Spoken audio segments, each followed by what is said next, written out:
நாளைக்கு போதும் தலையில்லாத தருதலை யாரா சொல்றது விடுதலை. இந்த செய்தியை வாலி படிக்கிறார், நம்மளும் படிக்கிறோம், எல்லாரும் படிக்கிறோம். இந்த செய்தியை படிச்சுட்டு என்ன பண்றாருன்னா இவரு ஒரு படத்துக்கு பாட்டாவும் போட்டுறாரு.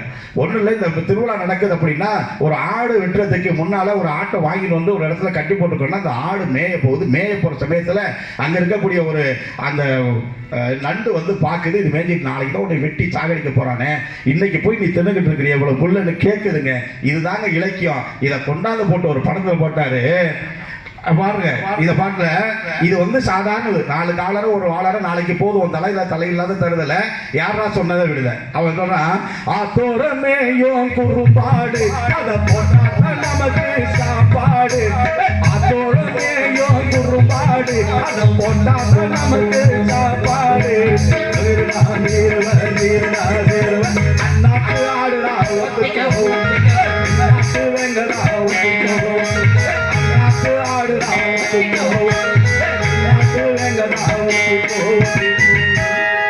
இப்படி போதுங்க.